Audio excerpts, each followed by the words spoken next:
कमर में लड़ती बेफिकर समर में, मुड़ जाता अशुचि धर में, घबराता टोल उधर।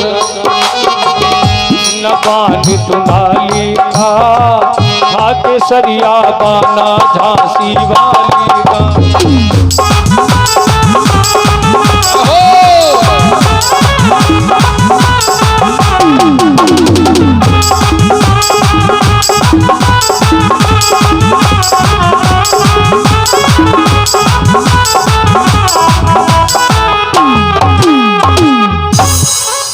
इसलिए था केसरिया वाना झांसी बाली का। झांसी की रानी की तरह बनना है। वेदवती नाम पड़ गया और वेदवती बिटिया ने संकल्प लिया। क्या संकल्प? या मम ब्याह ब्रह्म के संगा, नर को हम दी है नहीं अंगा। ऐसे पति को क्या करूं जो जन्मई मर जाए। ऐसे पति को मैं बरूं मेरी चूड़ी अमर हुई जाए। ये वेदवती कन्या ने संकल्प लिया। जैसे मीरा ने कहा, मेरो तो गिरधर गोपाल दूसरो न कोई। यही हाल वेदवती ने संकल्प लिया। मगर एक दिन पिताजी जंगल में हवन के लिए समिधा लेने गए हैं। अब माता पानी भरने गई है कुएं पर। राम सच्चे दत्ता प्रसाद ले लो। 201 रुपए का दान पूर्णाहुति में समर्पित किया।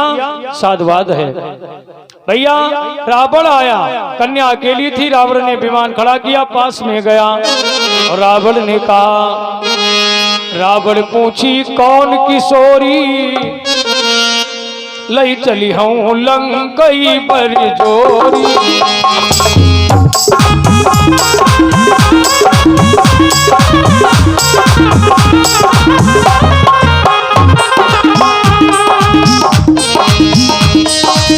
रावण पूछी कौन किशोरी, लई चली हूं लंकई पर जोरी। जब कन्या ने उतरने दीना, रावण पकड़ी भुजा गई।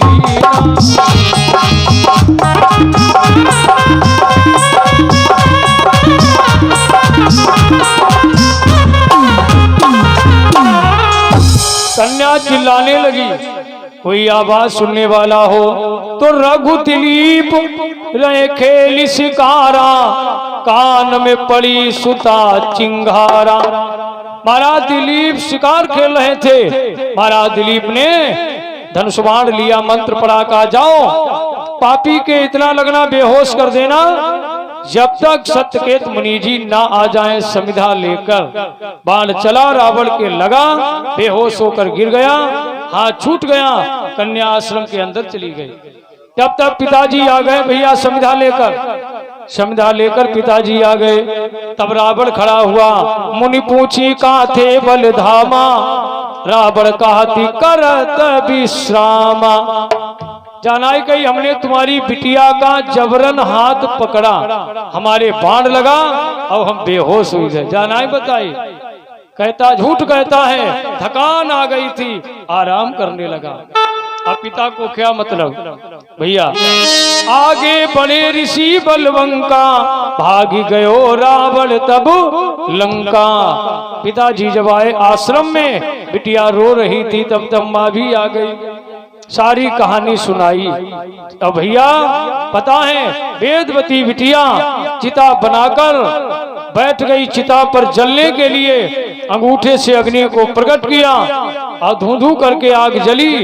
अब जल रही है और कहा, पापी दुष्ट रावण, मैंने कहा था शिवा ब्रह्म के और कोई मेरे शरीर को हाथ नहीं लगाएगा, पर तूने मेरे हाथ को पकड़ लिया, इसलिए मैं अपना जीवन समाप्त कर रही हूँ। वारे धर्म, वारे नियम, वारे भारत देश की महिमा। अंगूठे से अग्नि प्रकट की और कन्या जलने लगी। जलते समय रावण को श्राप दे दिया। कि कन्या ने दीनों श्राप वशंका, ऐसे ही जरई दुष्ट तेरी लंका। जैसे आज मैं जल रही हूं, एक दिन आएगा तेरी लंका जलकर खाक बन जाएगी।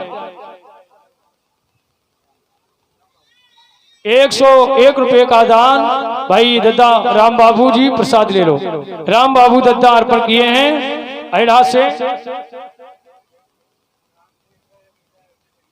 भाई संग्राम सिंह जी 101 रुपए का दान पिपरी से प्रसाद ले लो। भाई संग्राम सिंह दद्दा ये पिपरी से दान अर्पण किया।